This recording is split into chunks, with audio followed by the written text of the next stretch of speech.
कि अगर टिकट वितरण सही होता तो कांग्रेस कहीं ज़्यादा टिकटें जीतती। इस पे आपका क्या कहना है? शैलजा जी बिल्कुल सही कह रही हैं। हमारी सीनियर नेता हैं कांग्रेस पार्टी के अंदर, जो है उन्होंने बहुत बड़े बड़े पदभार संभाले हैं। और आप जानते हो कि हमारे प्रदेश की अध्यक्षा भी रही हैं।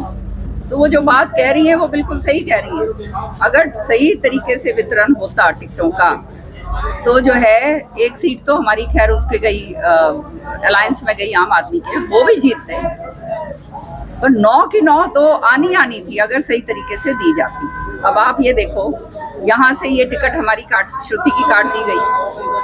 जब सर्वे के अंदर जो पार्टी का सर्वे था उसमें, ये तो रिकॉर्ड की बात है, उसके अंदर श्रुति 56% पे थी और राव दान सिंह जी जो हैं वो थे 32%। कोई झुठला नहीं सकता इस बात में।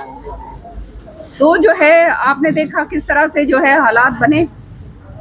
और दुर्भाग्य की तो बात ये है कि जो टिकट जो दिलवाने वाले थे उन्होंने ये कह के दिलवाई थी कि भाई ये 100% जीतेंगे, हम गारंटी लेते हैं।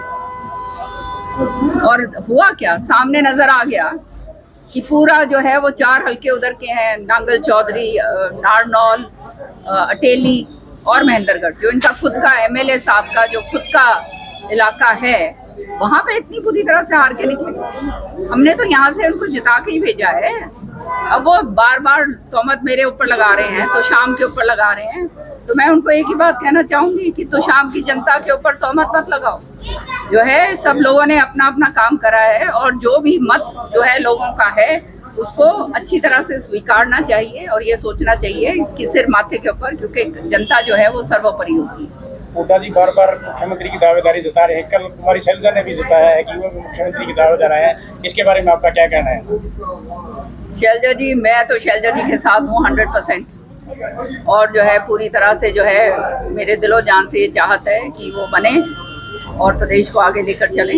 मैं तो यही चाहूँगी। और दूसरी बात ये है, ये मुख्यमंत्री रोज बन के सोते हैं जो, और वैसे कांग्रेस का जो है सफाया करने पे तुले रहते हैं कि कांग्रेस को अंदर अंदर से काटो, अंदर अंदर से हाथ मिला लो। ये काम सारे के सारे हो रहे हैं तो आगे कैसे बढ़ेगी पार्टी भैया? पार्टी तो आगे इस तरह से नहीं बढ़ेगी। एनडीए तीसरी बार सत्ता में आया है और सरकार बनाई है। विपक्ष कह रहे हैं कि हम थोड़े अंतर से रह गए हैं सरकार बनाने से। क्या लगता है तीसरी बार जो सरकार बनी है कितना एंटी इनकम्बेंसी वाला? देखो, मैं तो इस बात को ये कहूँगी कि तीसरी बार 240 ना 240 लेकर आ रहे हैं। हम भी ये बात लेकर आ सकते थे, समझ रहे हो ना? तो ये तो अपने आप में स्पष्ट नजर आ रहा है क्या हो रहा है। और तीसरी बार, पहले मतलब ये रिकॉर्ड तो नेहरू जी का ही था। हरियाणा में क्या स्थिति लग रही है? विधानसभा चुनाव में क्या रहेगा?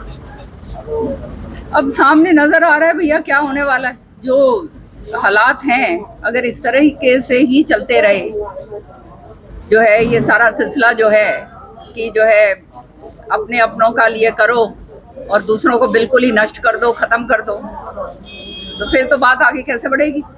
सच्ची बात है या नहीं? बताओ भैया। सबको लेकर आप अगर चलने के सक्षम हो तो आगे बढ़ सकते हो। राजनीति के अंदर कोई एक आदमी अगर ये सोचे कि मैं और मेरा बेटा, ये बात नहीं बनती। लोगों के अंदर जो है ये बात आनी चाहिए कि सबको लेकर आप आगे चलोगे तभी तो आप आगे बढ़ पाओगे। सक्षम नेता जो हैं उनको आप साथ लेकर आप चलोगे तभी आगे बढ़ पाओगे। नहीं तो कांग्रेस का फिर वही हाल होगा जो ये पार्लियामेंट के अंदर आपने देखा। दुर्भाग्य की 3 उनके पक्ष में, 347 विपक्ष में, और हल्के से भी आ रहे हैं।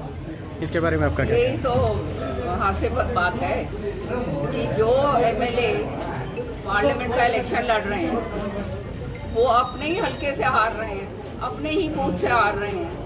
तो इसका मतलब क्या हुआ? इसका मतलब तो ये है कि छवि उनकी इस तरह की थी कि लोगों ने उनको नकार दिया। अपने ही हल्के के अंदर जो है अगर हार जाए तो फिर तो रह क्या गया? तो शाम की बात करते हैं तो शाम अभी यूँ कह रहे तो शाम ने मुझे हरा दिया।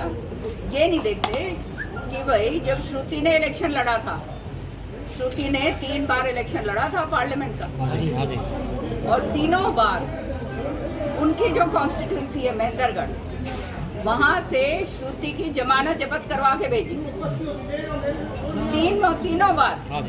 हमने तो फिर भी श्रुति जो जितने वोटों से हारी थी उसका बहुत मेकअप करा, बहुत कम वोटों से हार के निकले।